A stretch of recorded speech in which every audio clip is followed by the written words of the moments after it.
여러분, 우리 지난 시간에는 우리 사회의 교육 문제에 대해서 좀 생각을 해봤습니다.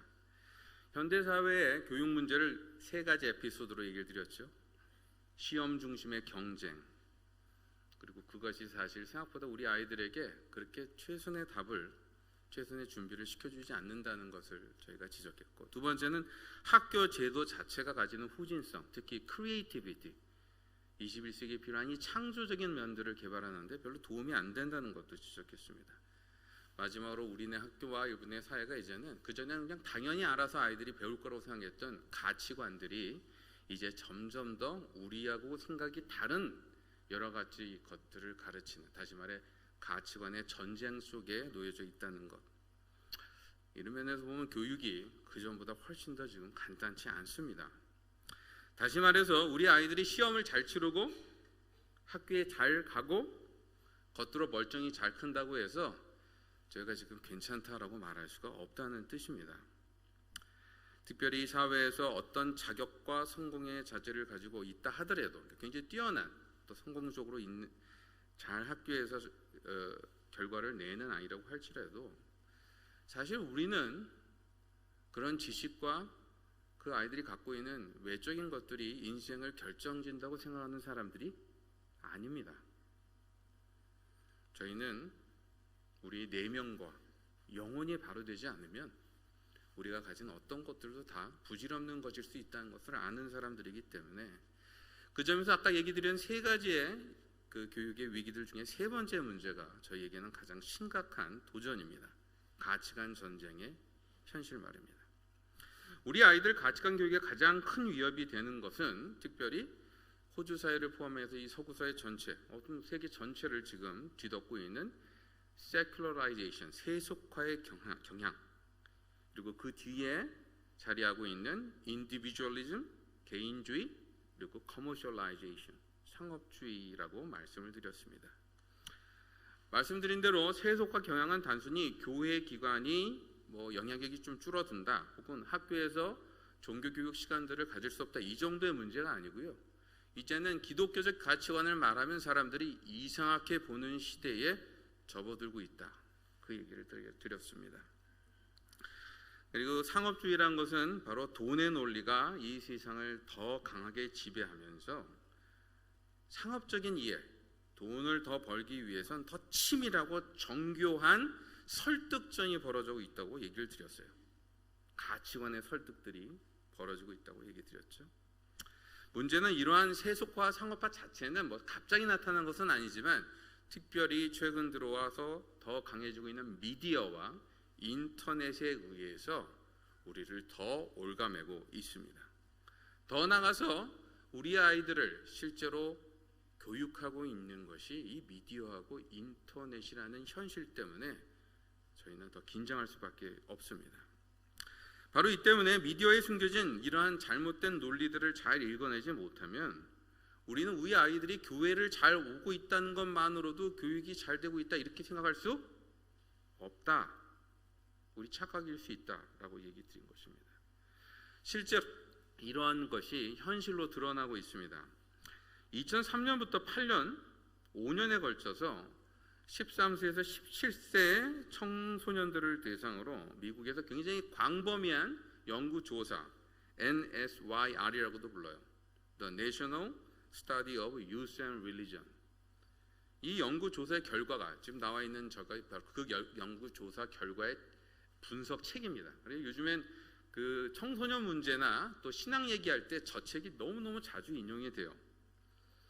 근데 이 얘기에 보면은 미국 청소년들의 대다수, 교회에 남아있는 청소년들의 대부분은 문제 해결형 윤리주의적 이신론을 믿고 있다, 이렇게 나옵니다.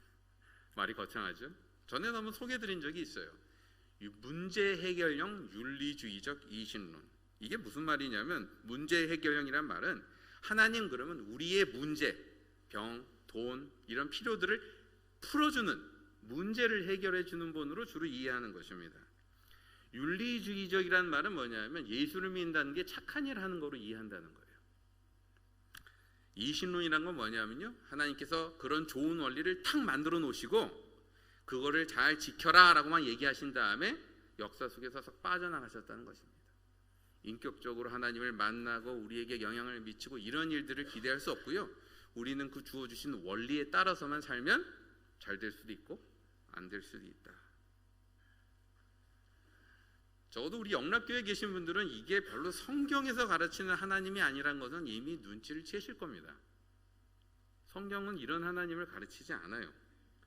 근데 유럽 교회보다도 훨씬 더 비교적 보수적이고 성경을 열심히 가르치는 미국 교회에서 어떻게 이런 일이 벌어졌을까 말이에요.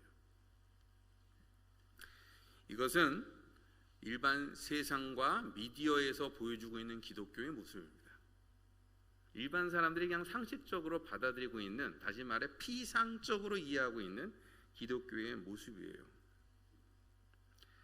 정말 우리가 가르치는 것이 뭘 제대로 전달하고 있는지 짚어봄이 없이 그냥 열심으로 우리가 교회만 만들다 보니까 우리 아이들은 교회도 잘 다니고 설교도 많이 듣고 활동도 많이 했는데 그 아이들이 믿고 있는 막상의 내용들은 성경의 하나님이 별로 아니더라는 것입니다. 이러한 가치관 싸움을 위해서는 지난주에 저희는 우리 자신의 세계관과 또 우리 주변에 있는 세계관들을 잘 분석할, 분별할 능력이 필요하다라고 얘기 드렸습니다. 쉽게 말하면 이렇습니다. 우리가 그냥 좋다 그러고 듣는 음악, 그리고 뭐 그냥 아무 생각도 없는 보는 광고, 그리고 재밌다 그러면서 하는 전자 뭐 게임이나 영화 같은 것들을 하여튼 틈이 나는 대로 저런 것이 도대체 우리에게 전달하고 있는 밸류, 월드뷰, 라이프 스타일의 아이디어 같은 게 무엇인지 우리가 한번 따져보고 생각해 볼 수 있는 비판적 시각을 가져야 한다는 것입니다. 그리고 물론 모든 비판에는 근거가 필요합니다. 바로 그 점 때문에 이러한 세계관적 분석을 하는 것은 동시에 뭘 의미하냐면 우리가 우리의 기독교적 관점을 잘 정리하고 정돈해서 이런 거에 대한 대안으로 제시할 수 있도록 준비하고 있어야 된다는 뜻입니다. 다시 말해 우리가 심각한 세속화, 상업주의, 미디어의 홍수 속에서 우리의 아이들에게 정말 최선의 것을 가르치고 싶다면 좋은 시설, 더 괜찮은 어떤 책자, 더 멋진 어떤 프로그램, 글쎄요, 도움은 되겠지만 그 안에서 정말 전해지고 있는 가치관, 세계관이 무엇인지를 점검하고 그와 동시에 아이들이 계속 접하고 있는 이러한 많은 영향 속에 숨겨진 세계관들이 무엇인지를 같이 자꾸만 생각해보고 분석하고 걸러낼 수 있도록 도와주는 역할을 해야만 한다는 것입니다. 근데 여러분, 이 싸움은 전혀 새로운 싸움은 아닙니다. 여러분, 우리가 지난주에 메인 본문으로 봤던 로마서 12장 2절 말씀 기억나시죠? 근데 그게 언제 쓰여진 글인지 기억하십니까? 2000년 전에 쓰여진 일입니다. 우리 고주몽께서 고구려를 세우실 때 벌어진 일이에요. 진짜 옛날 얘기입니다. 무슨 말인가 하니 이러한 영적 전쟁, 세대의 흐름들을 잘 분별해야 되는 이러한 영적 씨름들은 사실 옛날부터 항상 있어왔던 현상 중에 하나였다는 것입니다. 특히 복음이 선포될 때마다 이러한 갈등은 계속 있었어요. 바로 이 점 때문에 고린도전서 1장 12, 13절은 이렇게 표현합니다. 여러분 잘 아시는 구절이에요. 같이 읽어볼까요? 시작. 우리는 십자가에 못 박힌 그리스도를 전하니 유방인에게는 미련한 것이로되. 여러분, 여기서 유대인들은요, 이미 오늘 목사님 본설교에도 말씀하셨지만 종교적으로 하나님을 잘 알고 있다고 주장하는 사람들을 대표합니다.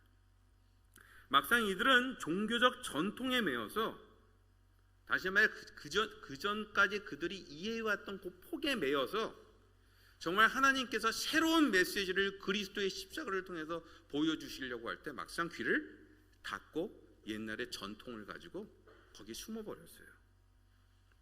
그래서 거리끼게 되었다 이 말이에요. 십자가가 불편해진 거예요. 이방인들은 뭘 대표합니까? 이방인들은 바로 세상의 최신 문화의 세례를 받은 사람들을 말합니다. 그 당시에는 최고 문화예요. 근데 그 당시에 헬라 사상, 최신 헬라 사상에 의하면 신이 저질스러운 인간의 몸을 하고 온다, 말도 안 되는 얘기였어요. 격이 다르니까. 더구나 인간이 별로 죄인이라고 이들은 생각하지도 않았기 때문에 신이 인간의 죄를 위해서 자신을 죽으셨다라는 말을 들었을 때 아주 웃기다라고 생각을 했습니다. 그러니까 미련하다는 말이 바로 이 말이에요. 왜 미련하게 저런 생각을 하고 있지? 이런 얘기를 하는 것입니다. 여러분, 우리는 성경을 볼 때마다 자주 발견하지만 사실 2000년 전이나 지금이나 근본적으로 달라진 것이 별로 없어요. 여러분, 한때 특히 1950년, 60년, 70년 정도 사이에 한국 기독교는 적어도 한국 사회에서는 문화적으로 가장 최신 패션들을 전파하고 누리고 또 그런 식으로 주일학교에서 애들을 데리고 올 수 있는 힘을 갖고 있었습니다. 근데 왜 그런지 아십니까? 그것은요, 저희가 한동안 최신 미국 문화를 전달하는 채널 역할을 했기 때문에 그래요. 근데 막상 미국도 그렇고 그 당시에 미국도 그렇고 17세기 이후의 유럽과 미주와 서구 사회 전체에 벌어진 현상은 바울이 경험한 이 상황과 별로 다르지 않았다는 거예요. 신앙은 항상 더 강력하고 그럴듯한 세상적인 가치관들에 의해서 공격을 받고 조롱의 대상이 될 때가 훨씬 많았습니다. 이런 면에서 보면 지금 우리에게 벌어지는 일들은 우리가 경각은 해야 되지만 자연스러운 면도 당연한 현상이라고도 볼 수 있어요. 다시 말해 너무 놀라거나 너무 과도하게 걱정하거나 말세라고 자포자기할 필요가 없다는 뜻입니다. 더 중요한 것은 성경은 이러한 갈등과 핍박과 씨름의 결론이 어떻게 날 것인지에 대해서 저희에게 분명히 말해주고 있다는 거예요. 어디서 찾을 수 있죠? 여러분이 보신 성경 오늘 본문의 내용입니다. 읽으셨으니까 제가 다시 읽지는 않겠어요. 무슨 내용입니까? 쉽게 말해서 두 글자, 해피 엔딩입니다. 해피 엔딩이에요. 여러분, 이게 얼마나 큰 위로인지 모릅니다. 우리가 잘할 때도 있고 좀 못할 때도 있고 헤맬 때도 있고 실수할 때도 있잖아요. 그럼에도 불구하고 하나님께서 이것을 합하여 선을 이루셔서 온전한 회복과 승리로 이끄실 것이라고 저희에게 약속하신 것입니다. 우리가 구원을 받으면 구원 받은 자답게 살도록 요구받듯이 이러한 승리의 약속이 주어진 사람답게 반응해라. 그것이 바로 성경이 우리에게 지금 말하고 있는 거예요. 이를 위해서 결국 망하게 될 저 헛된 세상의 실체를 분별하고 우리를 정말 멋진 이 승리로 인도하는 비전들을 내 자신부터 제대로 깨닫고 누리고 그것으로 살 수 있도록 무장해라. 이것이 바로 성경의 메시지입니다. 그렇다면 이런 메시지가 담긴 지난 시간에 얘기에 비춰보면 이제 기독교 세계관은 구체적으로 무엇을 말할까요? 여러분, 이 얘기를 제가 다시 들으면 여러분이 좋으실 겁니다. 왜? 전에도 얘기 드린 적이 있었기 때문에. 왜냐하면요, 여기도 계시지만 성경의 맥 혹은 빅픽처 성경 신학의 내용이 바로 이 성경 세계관, 성경적 세계관의 내용이기 때문입니다. 우리는 이 내용들을 설명하기 위해서 세 개의 가장 간단한 단어로 정리해 볼 수 있다고 얘기를 드린 적이 있어요. 기억하시는 분 계십니까?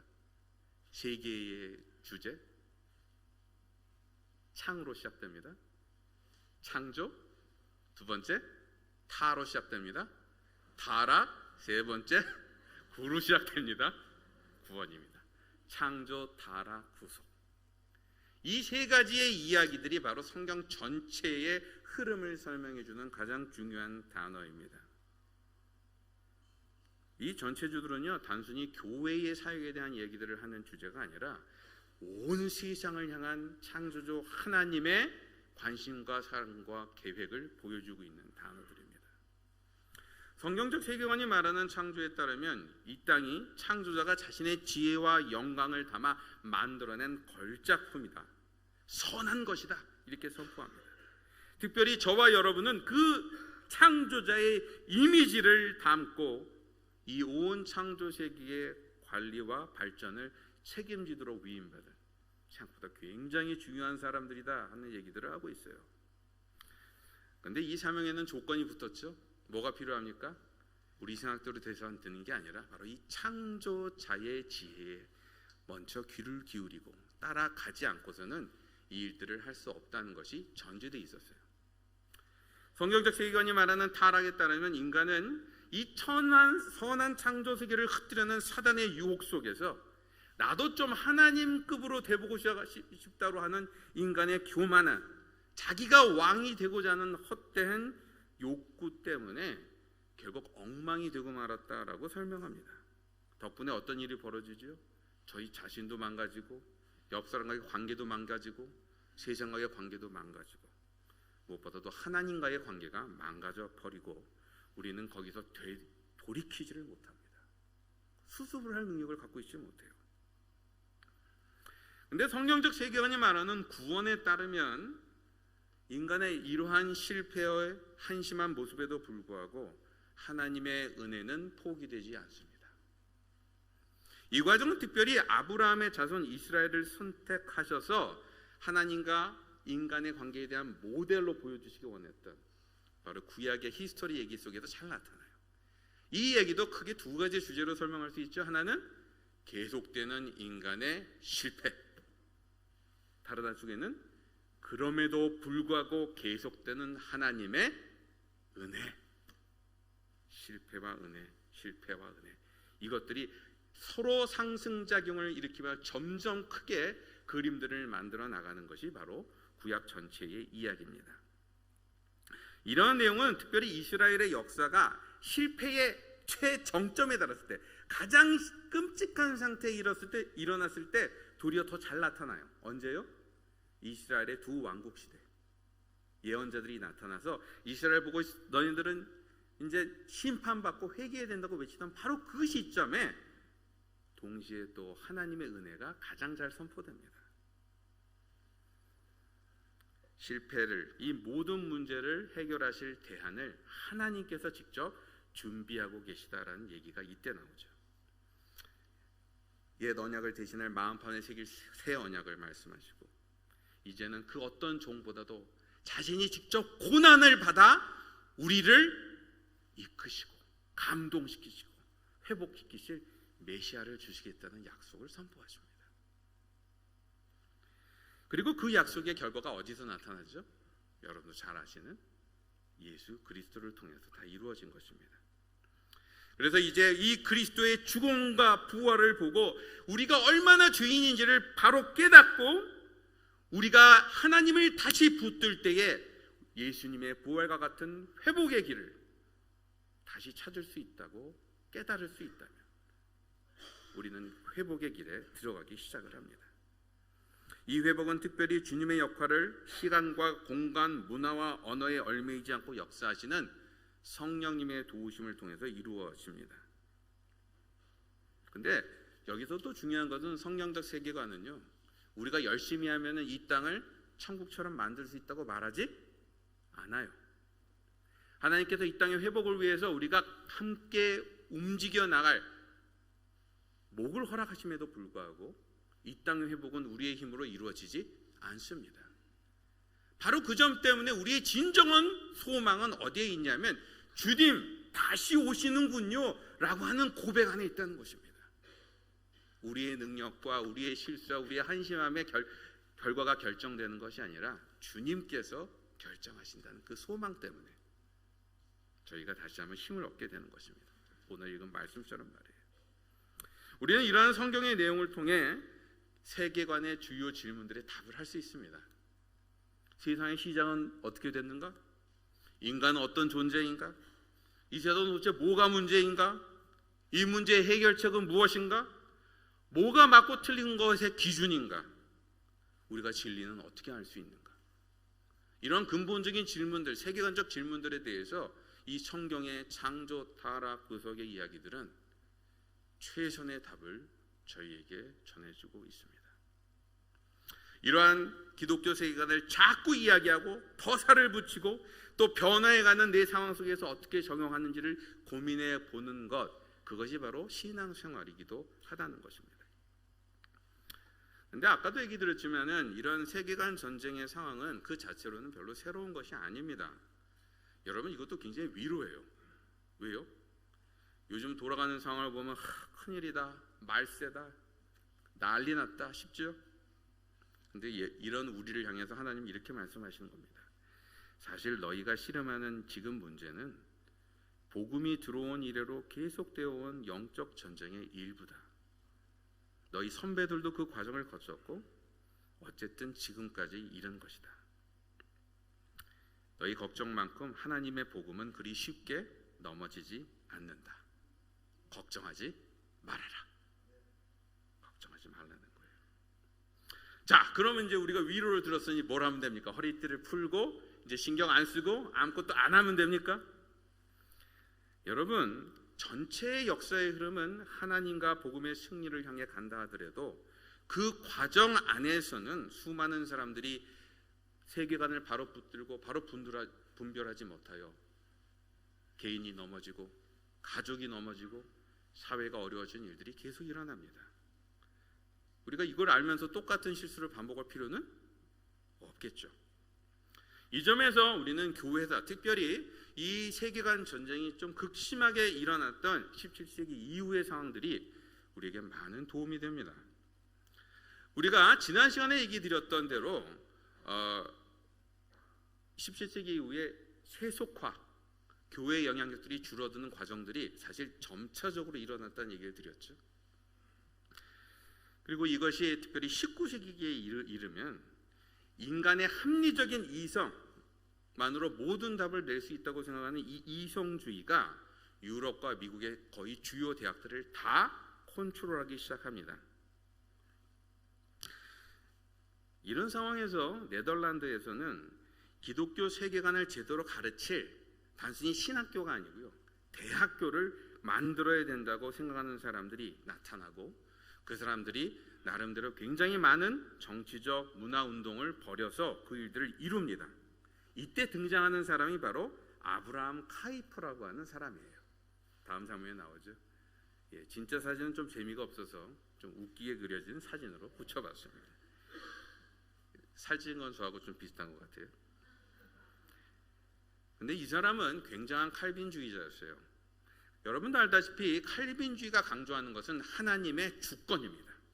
이 땅과 우리의 삶을 살아가는데 하나님의 주권이 모든 것을 컨트롤한다는 그 확신 속에서 세상을 보죠. 아브라함 카이퍼는 만약에 우리가 하나님의 주권을 믿는다면 그 하나님의 주권은 교회 안에서뿐만 아니라 저희가 살고 있는 세상의 여러 영역 속에서도 드러나야지 정상이다라고 말했습니다. 이미 세속화를 통해서 하나님의 주권을 표현할 수 있는 자리들은 점점 줄고 있었던 것에 대한 반발이기도 했어요. 그래서 당시 교회나 신앙과 점점 멀어져 있었던 교육, 문화, 과학, 정치, 경제 이런 각 영역에서 다시 한번 하나님이 주인이시라는 사실들을 드러내고 표현하고 그것을 강조하고 가르칠 수 있는 일들을 해야만 된다. 그래서 이 사람이 쓴 단어가 영역 주권이라는 말입니다. 각 영역마다 하나님의 주권이 나타나야 된다. 하나님의 영역 주권들이 다시 선포돼야 된다. 이렇게 말했던 것입니다. 특히 이를 위해 하나님께서 원래 창조할 때 선하게 만드신 그 구조들을 잘 활용해서 죄 때문에 망쳐진 방향들을 돌려놓자는 거예요. 하나님의 방향으로. 그의 주장에 공감한 많은 사람들이 그 후에도 어려운 상황에도 기독교 세계관을 가르치고 세속적 세계관의 문제점을 지적하기 위해서 굉장히 몸부림을 칩니다. 특별히 그런 지금 보여지는 학교는 아브라함 카이프가 세웠던 자유대학의 현재 모습이에요.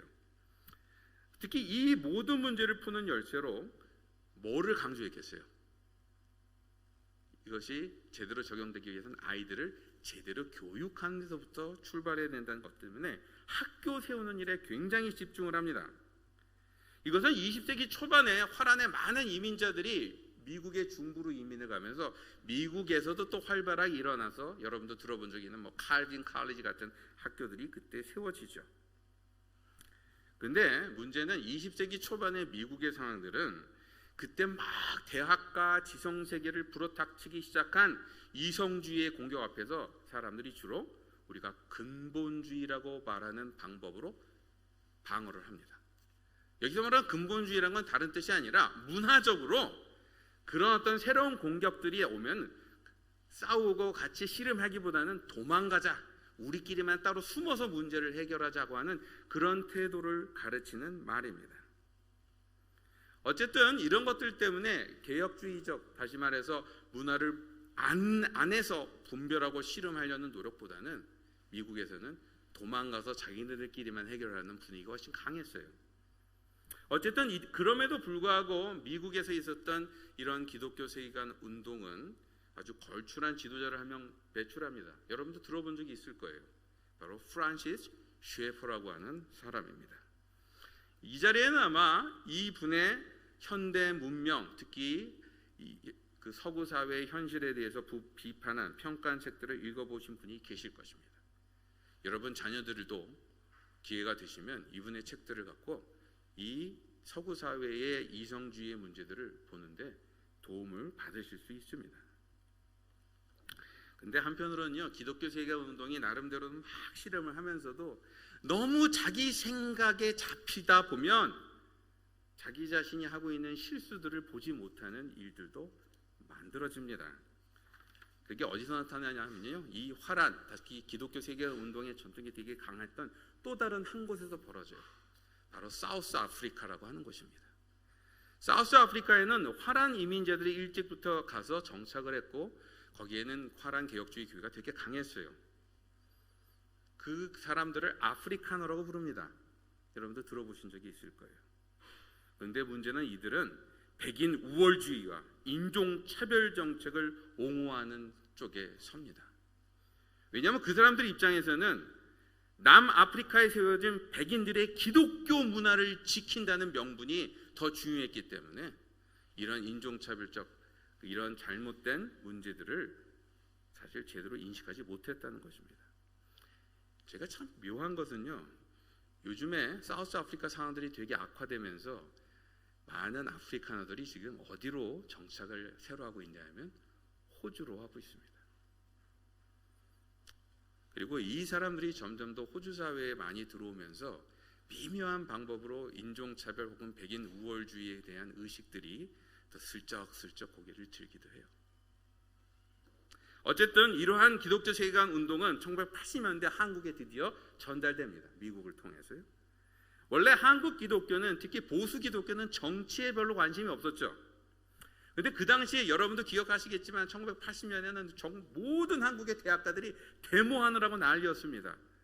그리고 그러한 분위기 속에서 정치에 관심이 비교적 없었던 보수적인 청년들도, 기독교 청년들도 뭔가 우리가 이렇게만 있으면 안 되지 않을까 하는 생각을 해요.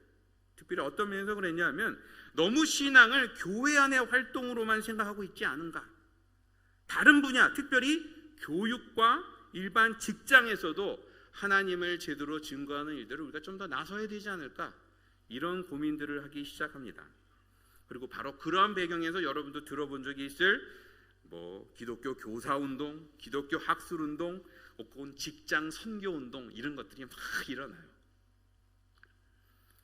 그러나 한국의 세계관 운동은 너무 이제 학자들이 좀 주도를 하고 이론적 성격을 강조하는 분위기가 많았기 때문에 일반 교회는 별로 영향을 미치지 못합니다. 그리고 비교적 영향을 좀 미쳤다는 부분이 문화 부분인데, 문화의 기독교 세계관 얘기가 나오면 주로 결론이 어떻게 나왔냐면 원래 아브라함 카이퍼의 그런 비전과는 좀 다르게 보다 근본주의적인 입장에서 답을 냈어요. 다시 말해 우리 기독교인들끼리 기독교 문화를 만들자, 기독교 음악을 만들자, 기독교 뭘 따로 만들자라는 식으로 만드는 운동으로 많이 가버렸습니다. 이러다 보니까 일반 교회에 있는 보통 사람들은 어떻게 됐겠어요? 일반 문화를 우리가 사실 즐기잖아요. 우리가 교회에서는 굉장히 거룩하고 하나님을 따르게 애를 쓰면서도 점점 더 세상 문화를 보고 받아들이는 데는 아무 생각도 없이 수용하는 일들이 계속 벌어졌다는 것입니다. 호주의 경우에도 비슷합니다. 여러분, 호주가 단순 유형지, 죄수들을 모으는 곳에서 이제 좀 더 장기적으로 세틀먼트, 오래 살 수 있는 곳으로 개발되기 시작한 것이 19세기입니다. 근데 제가 작년에 한번 얘기 드렸지만 벌써 19세기부터도 호주는 어떤 경향이 강했다고요? 세속화 경향이 되게 강했습니다.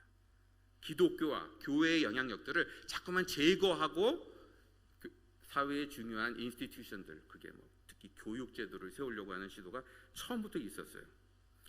바로 이 점 때문에 영국의 식민지 운영자들은 이성주의의 영향 속에서 기독교의 영향을 가능한 더 많이 밀어내는 방식으로 유니버시티 시스템, 더 나아가서는 퍼블릭 교육 시스템, 우리가 말하는 공교육 시스템들을 구축합니다. 대학부터 시작해서 유치원까지 점점 이런 구조가 만들어 나가는 거죠. 물론 그 전부터 기성의 메이저 4개의 교단들, 우리가 카톨릭까지 꼽는다면 카톨릭, 메소디스트, 프레스비테리안, 앵글리칸이라고 하는 이 4개 교단이 만들어낸 사립학교들이 있었어요. 그러나 이 사립학교들은 공교육 시스템이 만들어지면서 정부가 더 이상 이 학교들에게 아무런 지원도 하지 않습니다. 아무런 지원도 하지 않으니까 뭘 갖고 살겠어요?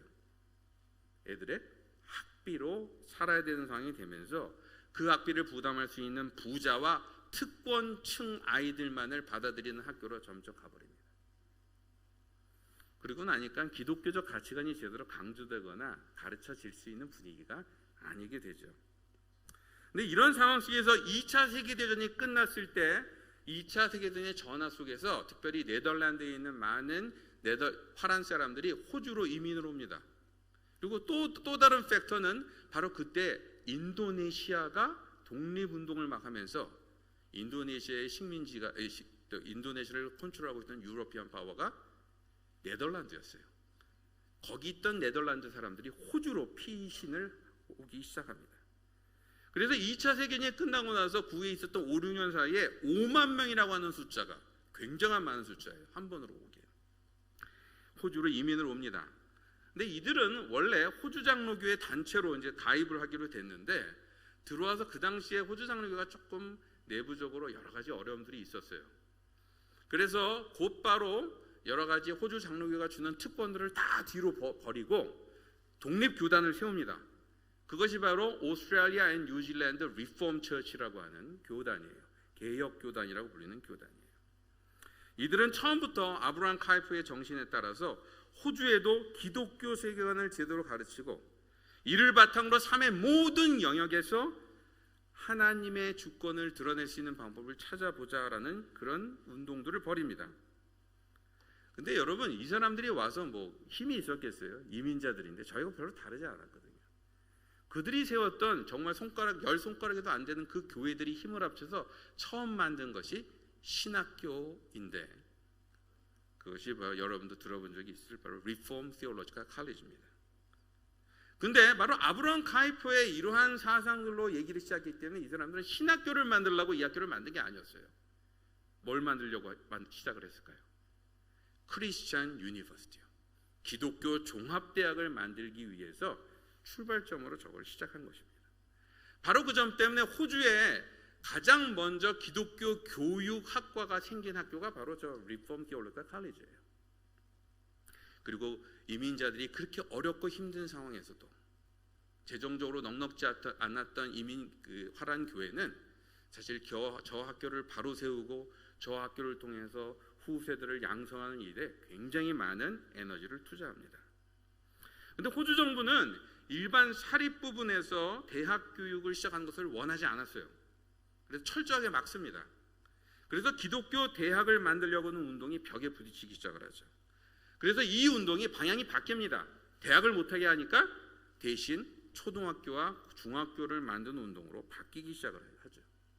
근데 이렇게 기독교 초등학교, 고등학교를 만드는 운동도 크게 두 가지 방향에서 이루어집니다. 첫 번째는요, 기존의 학교 시스템에 들어가서 그 일을 하자는, 다시 말해 working within, 시스템 안에서 일을 하자고 주장하던 사람들이에요. 일반 공교육 학교 안에 교사들이 개인적으로 신앙으로 무장해서 그리스도를 증거하고 아이들을 신앙적으로 가르치자는 거죠. 그것의 흔적이 바로 여러분도 들어본 적이 있는 SRE라고 하는 시스템을 통해서 남아 있습니다. 그리고 이것은 사실 저희가 처음 얘기했던 분별의 패러다임하고 더 가까워요. 도망가지 않고 그 틀 안에서 싸움하는 것과. 그러나 이 싸움도 사실 별로 효과적으로 진행되지 못합니다. 나중에 다시 설명드리겠지만요, 이런 프로그램들은요, 결국은 가정과 교회가 제대로 살아있을 때만이 움직여요. 교회가 점점 몰락하고요, 호주의 전반적인 가족 위기들이 오면서 이런 운동들도 쇠퇴해가기 시작합니다.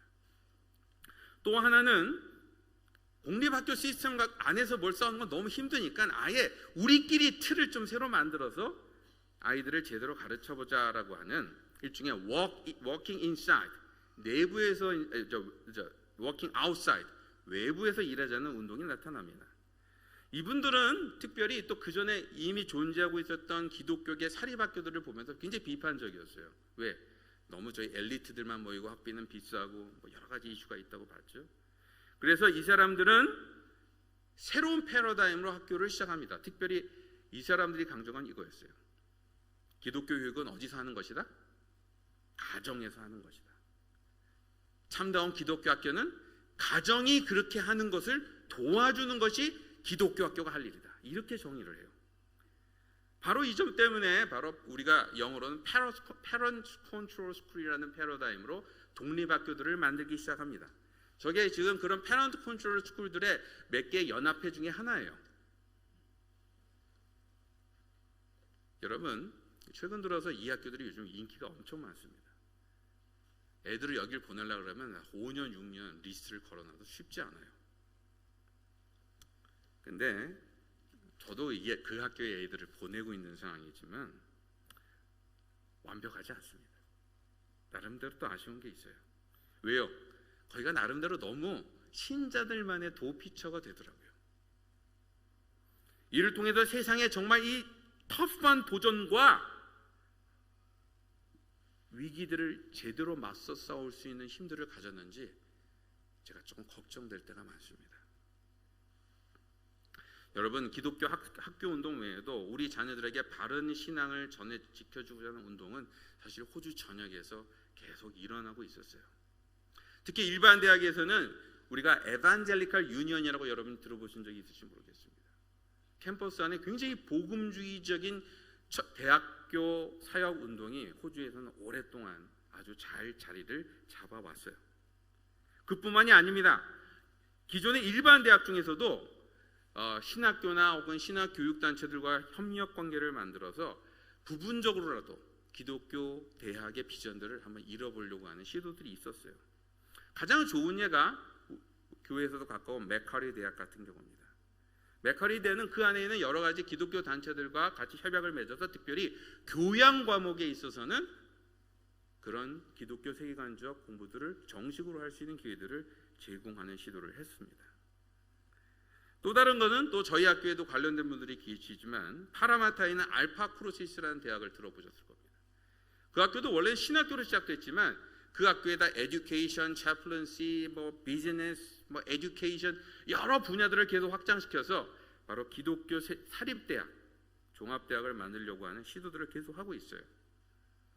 근데 호주 사회의 전반적인 흐름들은 여기에 크게 영향을 받지는 못합니다. 왜요? 점점 호주 사회가 세속화됐기 때문에 그렇죠. 지역교회와 주일학교가 약해지는 것은 그런 상황들을 점점 재촉하는 역할을 합니다. 가장 안타까운 스토리가 바로 호주 화랑 개혁교회, 호주에 있는 개혁교회의 스토리예요. 이런 좋은 정신으로 50년, 60년에 그 이민자 중심으로 시작한 교회가 지금은 사실 몇 개 남아있지도 않습니다. 거의 다 문을 닫았어요. 물론 그 아이들이 그 교회에 남아있다고만 해서 뭐 답이 아닐 수는 있지만 문제는 대부분의 화란 이민자들 2세, 3세는 호주 메인스트림 사회 안에 들어가서 다른 호주 일반 사람들처럼 점점 좀 신앙과 거리를 멀게 하며 살아가고 있게 되었다는 거예요. 그러면 또 좌절하고 끝내야 될 텐데 그건 아닙니다. 여러분, 역사를 보면 가장 신나는 게 뭔지 아십니까? 어느 한쪽으로 힘이 쏠리면요, 그것에 견제하는 힘들이 점점점 같이 나타납니다. 바로 이 때문에 호주가 점점 세속화가 되기 시작하면서 그 세속화의 영향 속에서 풀리 자라난 첫 번째 제너레이션이 1950년대 60년대 태어난 베이비 부모들이 성인이 됐을 때, 부모님이 됐을 때 그 부모 아래서 자라난 아이들은 반항을 시작해요. 어떻게 해요? 다시 신앙을 되찾기 시작을 합니다. 막 신앙에 더 관심을 갖고 움직이는 아이들이 다수는 아이들에서 생기기 시작을 해요. 특별히 아주 진지하고 진득한 씨름들을 해나갑니다. 덕분에 이 청년들은 더 치밀하고 체계 있는 켈빈주의, 개혁주의 신학에 훨씬 더 많은 관심을 갖고 그런 운동들이 시드니에서도 한동안 계속 일어났던 것입니다. 그리고 동시에는 호주 안에는 사실 오랫동안 순복음 운동, 은사 운동들이 미국에서 순복음 교단이 생기기 이전부터 존재했었어요. 근데 그런 성령 운동의 흐름들이 여러분도 많이 들어본 교회들, 힐송 처치나 C3 같은 교회들을 통해서 또 많이 표현이 됩니다. 다시 말해 역동적이고 활발한 교회들이 특히 이 은사주의 서클을 통해서 좀 나타나기 시작하고요. 당연히 가슴이 뜨거워지면 뭘 합니까? 이것을 삶에 적용하고자 하는 관심들이 나타나게 되죠. 그래서 이들 중에서는 일부는 기독교 정당까지 만듭니다. 여러분도 들어본 적이 있을 거예요. Family First라고. 뭔가를 확 바꿔보려고 애를 썼는데 잘 안 됐죠. 그 다음 장면을 들어보시면 나옵니다. 또 다른 변화는 1980년 이후에 벌어진 사건이에요. 여러분도 알다시피 1980년 내내 레이버 파티가 정권을 잡고 그때 굉장히 사회적으로는 진보적인 어젠다들이 많이 적용됩니다. 그리고 나서 1989년부터 시작된 존 하워드 정부, 리버럴 파티의 정부 안에서 변화가 일어나요. 특히 굉장히 보수적이고 또 보수적인 가치를 중요하게 여겼던 하워드 정부는 교육 정책에 의해서 지금까지 공교육 시스템에만 돈을 정부가 지불하던 시스템을 바꾸고 사립학교, 종교계 학교에까지도 지원을 하기 시작을 합니다. 바로 이 시점부터 호주에 있는 많은 기독교 학교들이 폭발적으로 커져요. 그 전까지는 굉장히 막 허덕거리는 상황이었는데 이때부터 커지기 시작합니다. 이뿐만이 아니라 하워드 정부의 후반기에 가면은 각 지역교회 공립학교 안에 그 지역에 있는 교회들이 돈을 좀 모을 수 있다면 매칭 펀드로 해서 채플론을 둘 수 있도록 정부가 또 지원을 해주기 시작을 했어요. 이것은 뭘 의미하냐면 퍼블릭 시스템 안에서도 신앙교육을 할 수 있는 교회들을 점점 만들어 주신 겁니다. 여러분, 근데 이런 변화에도 불구하고 전체 상황은 저에게 좀 불리한 편인 것 같습니다. 왜요? 가장 강력한 방해자가 나타났기 때문이에요. 인터넷입니다. 미디어예요. 우리는 이 속에서 우리의 아이들이 속절없이 세속화, 개인주의, 상업주의 영향 속으로 빨려 들어간 일들을 지금 쳐다보고 있어요. 여러분, 지난해 있었던 동성애 결혼 합법화 이슈는 이 점에서 보면요, 그동안 계속 진행되어 왔던 호주 사회의 세속화 트렌드의 일부일 뿐입니다. 전혀 새로운 일이 아니에요. 무슨 말인 거 아니? 이 문제를 보면 동성애자가 문제다라고 여러분이 생각하실지 모르겠지만 그 뒤에는 더 큰 문제, 다시 말해 돈을 벌기 위해서든 동성애든 포르노든 폭력이든 뭐든지 가리지 않고 아이들에게 보여주고 유혹하고 우리를 끌어당겼던 미디어의 힘들이 뒤에 놓여져 있다는 거예요. 재미있는 것은 이 싸움을 하는데 우리의 주요 동맹자들이 간단치 않습니다. 왜요?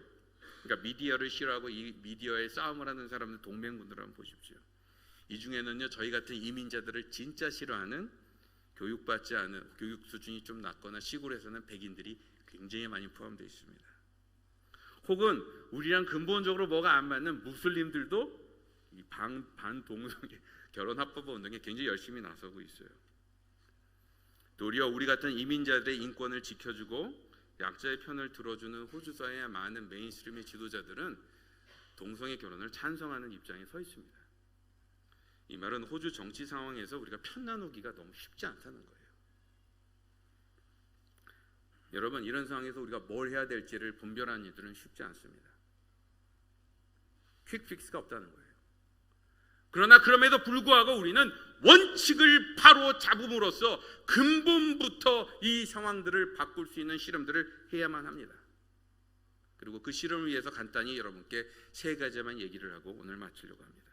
첫 번째요, 선한 구조, 잘못된 방향을 읽어내는 훈련에 들어가자는 것입니다.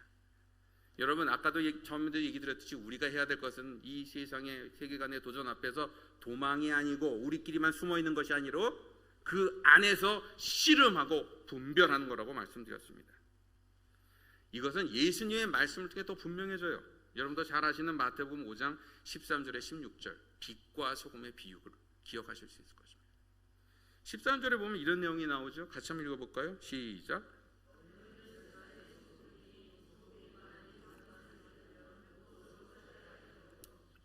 여기서 예수님은 그 유명한 산상수훈 복음을 선포하신 뒤에 우리에게 빛과 소금이 되라 라고 말씀하십니다. 근데 여러분 재미있는 것은요, 이 마태복음의 본문은 비슷한 본문이 나와 있는 마가복음과 누가복음은 조금 달라요. 마가복음과 누가복음의 본문을 가만 보면 소금이 짜게 하는 그 역할, 그러니까 소금의 역할에 초점이 맞춰져 있어요. 그 역할을 잘해야 된다. 근데 마태복음의 본문을 보시면 이 소금이 활동하는 배경에 대한 얘기들이 설명되어 있습니다. 빛과 소금이 필요한 곳이 어디라고요? 썩는 곳 사이입니다. 소금들끼리 있는데 소금이 필요한 게 아니고요, 썩어지는 것들이 바글거리는데 소금이 필요하다는 거예요. 빛은 어디에 필요합니까? 간판집 근처에 빛이 필요한 게 아니라 껌껌한데 빛이 필요하다는 것입니다. 이 점에서 그리스도인들은 어둠을 피해 도망다니는 빛, 썩은 것을 피해 우리끼리만 모여있는 소금이 되어서는 안 된다는 얘기를 하고 계신 거예요. 이 점에서 기독교 세계관이 말하는 분별이란 단순히 나쁜 것을 파악해서 잘 도망 다녀라 이런 뜻이 아닙니다. 기독교 세계관이 말하는 창조는 두 가지 측면이 있습니다. 하나는 하나님께서 창조 때 좋게 만드신 스트럭처가 있다는 거예요. 구조입니다. 여기에는 아름다운 자연도 있지만 남녀가 만드는 결혼의 관계, 인간의 뛰어난 능력으로 만들어진 수많은 문명, 발명, 문화적 어떤 작품들 다 여기 포함돼요. 그러나 창조의 또 다른 측면은 방향입니다. 인간의 죄는 이 좋은 창조의 구조의 방향을 이상한 쪽으로 바꿔놨어요. 방향이 잘못됐다는 거예요. 다시 말해 인간의 죄는 개인적으로나 사회적으로 인간이 가진 수많은 장점, 도구, 제도들을 파괴적으로 만드는 쪽으로 가버리게 했다는 것입니다. 그렇다면 신앙은 뭐겠어요? 신앙을 한마디로 정리하면 이렇게 말할 수 있을 것입니다. 그리스도에 힘입어 하나님의 선한 창조 구조를 다시 살려내는 것입니다. 그리고 이것을 거룩한 방향, 하나님의 방향으로 바꾸시는 성령의 역사에 같이 하는 것입니다. 이게 우리의 신앙이에요. 바로 이 때문에 기독교 세계관으로 세상을 본다는 것은 우리가 창조 세계를 볼 때 항상 두 가지 관점을 같이 본다는 것을, 같이 볼 수 있는 능력을 가져야 된다는 것을 의미합니다. 첫 번째요, 아무리 악하고 답답하고 한심하고 세속적인 것이라고 할지라도 그 속에 아직은 남아있을 하나님의 선한 구조를 찾아낼 수 있는 눈입니다. 동시에 그것이 아무리 그럴듯하게 보이고 아무리 거룩하게 보이고 아무리 십자가를 덕지덕지 붙여놓은 것이라고 할지라도 그 방향이 잘못된 것인지 아닌지를 분별할 수 있는 눈을 가져야 한다는 것입니다. 이를 위해서는 세상 것 속에서 숨어있는 창조자 하나님의 영광을 보는 눈을 우리는 길러야 합니다. 예를 들어서 신앙과 전혀 상관없는 문화나 상업적인 문화라고 할지라도 그 속에 들어있는 보편적인 음악성, 창조성, 아름다움, 그리고 기술적인 완벽성 같은 걸 보며 하나님께서 남기신 손길임을 우리가 같이 감격할 수 있어야 한다는 거예요. 무조건 기독교자가 안 붙었다고 해서 거부하고 피하고 무시하는 것은 기독교적 세계관이 아닙니다. 두 번째요, 현실을 지배하는 잘못된 방향을 분별하는 능력을 갖춰야 합니다. 남들이 다 좋아하는 영화, 유행 혹은 기독교 간판을 붙이고 다니는 것들이라고 할지라도 저것이 진정으로 기독교적 가치관을 갖고 있는지 저희가 뒤져보고 확인해보고 고민해보는 그러한 분별력이 필요하다는 것입니다. 창조의 선한 구조를 재발견하고 죄의 방향을 비판하는 눈을 갖는 것, 이것이 바로 기독교 세계관입니다. 물론 선한 구조, 잘못된 방향이 너무 오래 섞여 있었기 때문에 이것을 구분하는 일은 생각보다 쉽지 않습니다. 중요한 것은요, 정확한 답을 얻는 것이 아니라 그것을 분별하기 위해서 우리가 계속해서 서로를 격려하고 의견을 나누고 고민해보고 생각해 보는 씨름입니다. 이를 통해 우리가 이 죄된 세상을 향해 도망이 아니라 분별을 통하여 그들을 바꿀 수 있는 궁극적인 비전을 이룰 수 있는 저와 여러분이 되길 주님의 이름으로 기원합니다.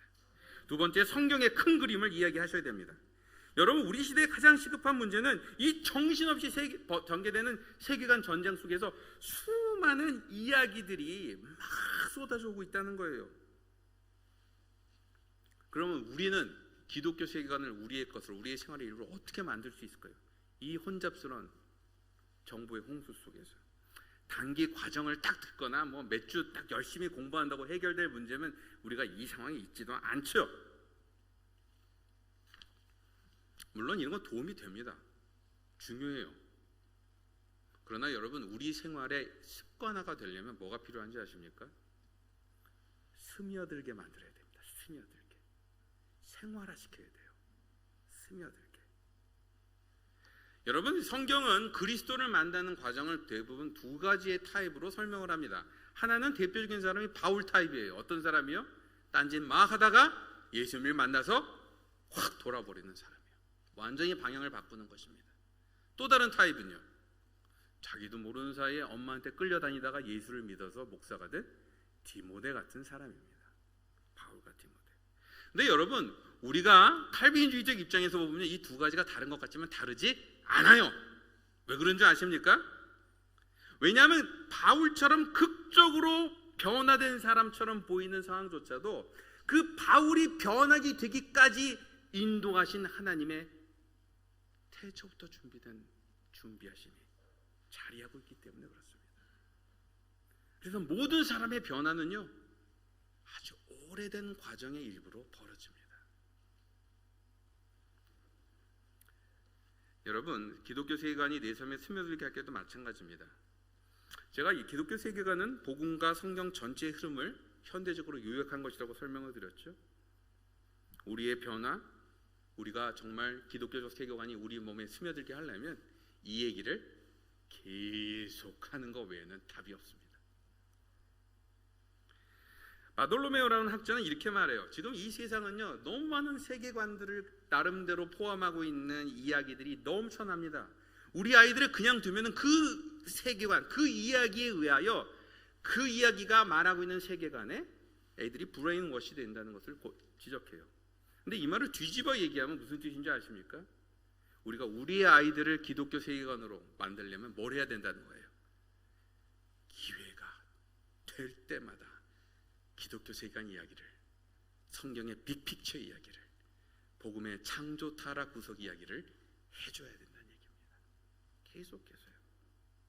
이런 이야기는 단순히 뭐 노아의 얘기, 아브라함 얘기, 모세 얘기 하나하나만 갖고 다룰 수 있는 얘기가 아닙니다. 기독교 세계관이라는 성경 전체의 흐름들을 아이들에게 알게 해주고 표현할 때만이 전달됩니다. 자주 얘기하고 새롭게 얘기할 방법을 찾으시고 포기하지 마시고 수단과 방법을 다 동원하십시오.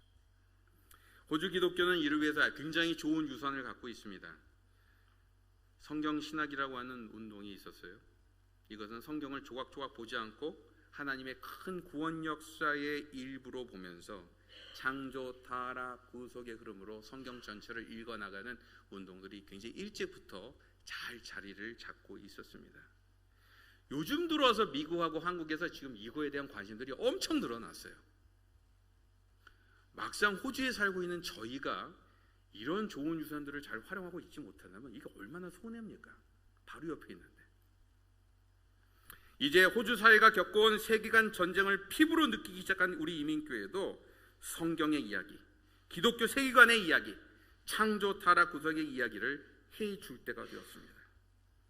그것이 세미나든 성경 묵상이든 구역 예배든 성경 공부든 설교든 가정 예배든 아니면 그냥 커피 마시면서 나누는 시간이 될지라도 기회가 될 때마다 그 얘기를 전달하고 나누고 소개할 수 있는 저와 여러분이 되시길 주님의 이름으로 기원합니다.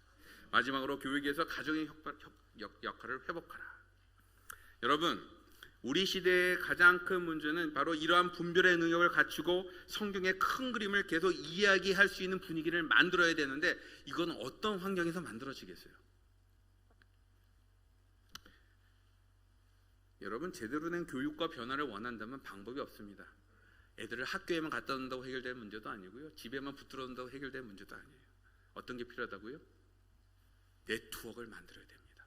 총체적으로 그물망을 만들어야 된다는 거예요. 통합적인 노력입니다. 바로 이 점 때문에 일반 교육학자들도 가정과 공동체가 교육에 미치는 영향들이 얼마나 중요한지를 강조합니다. 굉장히 상식적인 이슈 아닙니까? 학교에서 아무리 가르쳐도 그것이 정말 아이들에게 습관화되는 것은 어디에 달린 문제냐면 집에서 부모님들이 얼마나 잔소리를 많이 해주시냐 하고 관련이 있어요. 너 이거 해. 안 하면 밥도 안 주시고 하셔야 돼요. 습관은 한번 부모님이 오늘 특강이다, 모여 앉아라, 너희들이 해야 될 이러한 것들을 기억해라, 받아 적고 오늘 그걸 외운 사람 시험 치자, 100점 통과. 그러면 그 다음부터 그걸 하는 게 아닙니다. 얘기해주고 나서 그 다음날은 또 까먹은 것처럼 멍하게 하는 애들한테 왜 안 해? 또 얘기하고, 지나가면서 또 왜 안 해? 얘기하고, 앞으로 가나 뒤로 가나 넘어지나 잠자나 계속 그 얘기를 해줘서 그것이 습관화될 수 있도록 만들어내기 전에는 그것이 그 아이의 것이 되지 않습니다. 여러분, 그런 의미에서요, 교육은 원래부터 학교에서 하던 것이 아니었습니다. 인간 역사를 보면 일반 교육을 학교에서 한 지는 200년도 안 돼요. 물론 대학이 생긴 지, 학교가 생긴 지는 수천 년이 지났지만 주요 교육이, 제대로 된 교육이 있었던 것은 항상 가정과 지역 공동체였습니다. 그 네트워크들이요. 어쩌면 산업사회 때문에 붕괴된 가정, 붕괴된 지역사회 때문에 학교가 만들어진 면이 있습니다. 그리고 그나마 학교가 못하는 것을 해주고 있었던 가정과 지역사회가 더 망가지니까 이제는 학교의 위기라고 우리가 생각하고 있는 거예요. 그런 의미에서 현대교육의 위기는 학교의 위기가 아닙니다. 가정의 붕괴와 지역사회의 파괴가 만들어 온 결과예요. 물론 지금의 가정의 모습, 지금의 지역사회의 모습 갖고는 교육적 효과를 잘하게 기대하기 어렵습니다. 왜? 우리 현실만 봐도 그렇지 않습니까? 가족끼리도 만나기도 쉽지 않잖아요, 바빠서. 이 점에서 가정과 지역사회가 교육적 기능을 제대로 활용하기 위해서는 반드시 그 안에 관계들이 회복되어야 됩니다. 저기 나오죠? 같이 더 시간을 보내고, 같이 더 이야기하고, 그 다음에 좀 의외할 수 있을지 몰라요. 그러나 가정 안에서 하나님을 같이 얘기할 수 있는 가장 중요한 채널은 가정 예배를 드리는 것입니다. 너무 거창하고 딱딱하게 말고요, 여러분 가볍게도 좋습니다. 하나님을 찬양하고 말씀을 나누면, 그리고 같이 기도 제목을 갖고 기도하면 예배예요. 그리고 아이들과 더 깊은 관계를 가질 수 있는 여러 가지 방법들을 우리가 생각해내야 합니다. 이러한 비전은 신명기 6장 4절부터 9절에 나와 있는 쉐마에 나와 있는 내용이기도 합니다. 제가 읽어드릴게요. 6절입니다. 오늘날 내가 내게 명하는 이 말씀을 너는 내 마음에 새기고 내 자녀에게 부지런히 가르치며. 이러한 관계 확장의 장으로서 가정 관계를 돕고 격려하고 지원하는 곳으로서 교회가 필요합니다. 바라기는 이러한 가정과 교회를 세워감에 따라 세계관 전쟁에 필요한 준비를 제대로 갖추실 수 있는 저와 여러분이 되길 주님의 이름으로 기원합니다. 결론입니다. 굉장히 많은 얘기들을 했어요. 지금 우리가 다른 여러 가지 토픽들은 그거 하나만 갖고도 따로따로 얘기를 다시 또 해야 될 만큼 사실 중요하고 더 고민해 봐야 될 숙제입니다. 그렇지만 얘기가 길다고 해서 별로 기억에 남는 건 아니죠. 그러니까 이 정도로 마치는 게 낫겠죠? 권사님? 예. 여러분, 저는 이번에 특강을 얘기하기에 앞서서 몇 분들에게 감사를 표하면서 얘기를 했습니다. 이 씨름들을 하기가 되게 쉽지 않은데 저한테 격려를 주시는 일여전도회 목사님, 저희 아내, 우리 교사 선생님들. 근데 죄송하지만요, 그분들은 저에게 궁극적인 위로는 되지 않습니다. 왜요? 저희가 이 싸움을 할 수 있는 궁극적인 동기는 딴 데서 나오기 때문에 그렇습니다. 어딘지 아십니까? 오늘 우리가 읽었던 본문입니다. 요한계시록 12장 3절에서 4절이요. 다 같이 한번 읽어볼까요? 시작.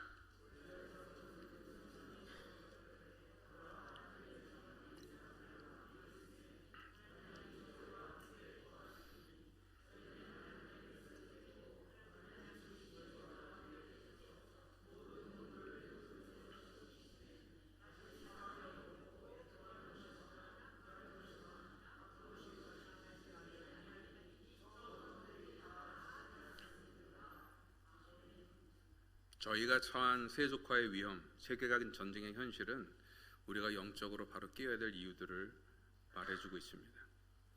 그리고 그를 위해서 우리가 분별력을 제대로 가지기 위해서 뭘 해야 될지도 우리가 몇 가지 살펴봤죠. 그러나 교회사가 증명해 주듯이 우리가 지금까지 항상 성공적이지도 않았고 잘해오지도 않았습니다. 이런 걸 보면요, 맥 빠지기도 하고 속상하기도 하고 어떻게 해야지 싶기도 합니다. 그러나 이 싸움이 의미가 있는 것은 이 싸움의 결론이 이미 나 있다는 사실에서 옵니다. 여러분, 복음은 승리합니다. 우리의 약간의 실수로 무너질 수 있는 종류의 것이 아닙니다. 이 비전을 마음에 품으시고 분별, 복음, 가정의 회복을 추구하시는 저와 여러분이 되길 주님의 이름으로 기원합니다. 이 시간 다 같이 눈을 감으시고 오늘 말씀 내용 중에 우리 각자에게 적용하시는 하나님의 도전들이 있는지 한번 생각해 보시고 같이 기도하길 원합니다. 통성으로 잠시 기도하겠습니다.